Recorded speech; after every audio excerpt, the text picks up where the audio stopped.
Whoa, another room. We just shifted again. Okay, so this next part is kind of based on the character that you're trying to become.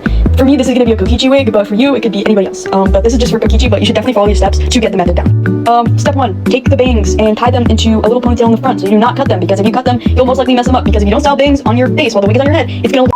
The first lesson is that now that the wig is curved, it's going to be a lot easier to shape. So once again, we're going to use the power of cooling and heating and cooling to get the shape that we want. So I'm going to take these two pieces out here. We're going to leave that as in these two pieces closest to the base. We're going to leave out because that also is going to have to mold to your face. I'm going to try to curve these upwards and keep that in like that kind of shape-ish, if you see what I mean. Usually I would say use a curling iron, but I don't know where mine is, so we're going to have to be using a straightening iron again because I don't know where my curling iron is. Now get your good old tacky glue. You can also use Elmer's glue. I don't know where mine is. You can also use Elmer's glue. You can also use like gel. I found this in my mom's room. But yeah, you can use a lot of different things for this next part. So you want to section down, like I said before. You're gonna get that one section, brush it out really nice and good. So it looks like how you want it. As you can see, I already like went through and I kind of like took this thing. Like I said, I would highly recommend using a curling iron. You're gonna go like that, and you're gonna kind of hold it there for a little bit.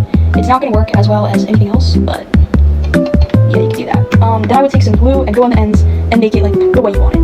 This is it without glue. You see how that does, and it's got like a bounce and it like stays in place pretty well. Like we're doing pretty good so far. Here's where you're gonna want your hands to get a little dirty. You're gonna get a little crusty over here. You're gonna take that piece and you're gonna get some glue on the end there, so it kind of like stays, I guess you could say. And that's gonna be like the current placeholder for that spike or that part. If you know what I mean, I don't really want to explain it, but here's so you can see. Here's so the camera can see.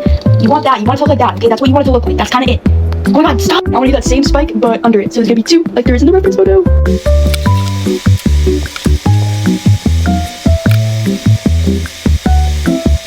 Wow, we actually got something done. Would you look at that? See how perfect these are? They're perfect and bouncy and stable for now. We'll never know what can happen in the future. Look how crusty my finger is. This is great, guys. This is great. You're not gonna believe it, but guess what we have to do next? Do it to this. Do it to the other side. Do it to the side.